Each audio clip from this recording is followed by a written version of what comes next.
Ni Gicumbi News online TV kuri channel ya YouTube, hanyuma kandi kuri internet washatse akadomo Gicumbi News akadomo akadomo RW, turiho tumeze neza cyane.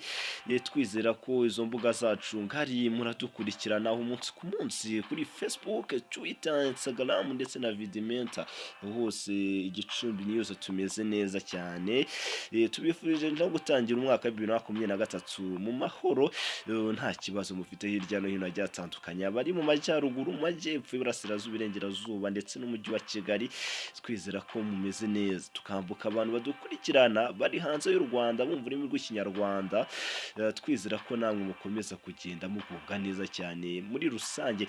Hagati aho ngaho nitwa Emmanuel Niyonizera Mustafa, ni Mustafa nkuko twayemereye tuti mu majyaruguru y'u Rwanda, mu karere ka Rulindo, Burera, Gakenke, Musanze ndetse na Gicumbi, ko amakuru abahavugwa ari ihame kugira ngo tuyabagezeho, by'umwihariko bitewe n'uko Gicumbi News dukorera mu majyaruguru y'u Rwanda.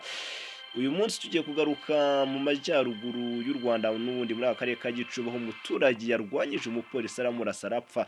Nkwibutsa gukora subscribe kuri channel ya YouTube ya Gicumbi News online TV, ikindi kandi kibuka gusura urubuga rwacu rwa internet washatse akadomo Gicumbi News akadomo akadomo rugwa. Bizimana design aradufasha ku buryo bw'amajwi n'amashusho kugira ngo tubashe kuba twabana namwe umunsi ku munsi. Nyuma yo gukora subscribe, ibuka kuduha igitekerezo, wibuke kuduha comment rwose, turazakira ahangaha.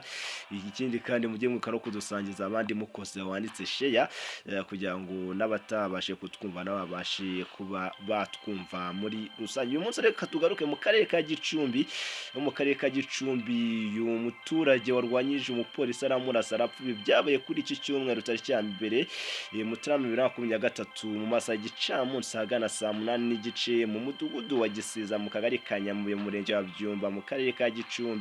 Nibwo uyu mugabo uzwi ku izina rya Konsiye wakekwaga gutunda no gucuruza urumogi yafashwe na polisi, ubundi ashaka kuyirwanya umupolisi ahita amurasa arapfa. Abaturage bari aho byabereye babwi Gicumbi News ko nyakwigendera abapolisi bari bamufitiye amakuru ko acuruza urumogi, baje kumufata hanyuma ashaka gutema umupolisi nawe kwirwanaho ahita amurasa arapfa muri rusange. Hanyuma nagerageje kuvugana n'ushinzwe guhuza ibikorwa bya polisi n'abaturage mu ntara y'Amajyaruguru, Superintendent of Police Alex Ndayisenga, avuga ko nta makuru aramenya ahubwo agiye kubanza kubikurikirana muri rusange. CP Alex Ndayisenga ubwo navuganaga nawe yambwiye ati ayo makuru ndumva ndi bubanze kubaza neza detaye, ati amakuru arambuye, ati rero ntayo mfite, ati turaperereza uko byagenze. Akaba ariko rero umuvugizi wa polisi mu ntara y'Amajyaruguru, Superintendent of Police Alex Ndayisenga, ushinzwe no guhuza ibikorwa bya polisi n'abaturage, yaje kuza kuba adutangariza. Hanyuma natwe nka Gicumbi News turacyagerageza gushakisha andi makuru kuri iyi ngingo, kugira ngo tumenye uko byaje kuza kuba bigenda. Gusa andi makuru twamenye nuko uyu mugabo yari yashize iminsi mike rero hari avuye mu kigo cyariya cy'inzererezi cya Rukomo, ashinzwa gucuruza ibiyobyabwenge. Ni mu gihe kandi n'umugore we afungiye muri gereza ya Musanze, nawe yahamijwe n'icyaha cyo gucuruza ibiyobyabwenge. Kandi ko bimeze ubwo ngubwo natwe turi kugerageza gukurikirana iby'iyi nkuru. Ubwo andi makuru tuza kumenya kuri iyi nkuru turaza kuza kuba tuyabagezaho mu biganiro byacu bitaha, ndetse no mu kinyamakuru cyacu cyandika cya internet washatse akadomo Gicumbi News akadomo akadomo RW. Aho ngaho turaza kuba tubana neza cyane muri rusange. Hagati aho nitwa Emmanuel Niyonizera Mustafa, reka mbe ngiye.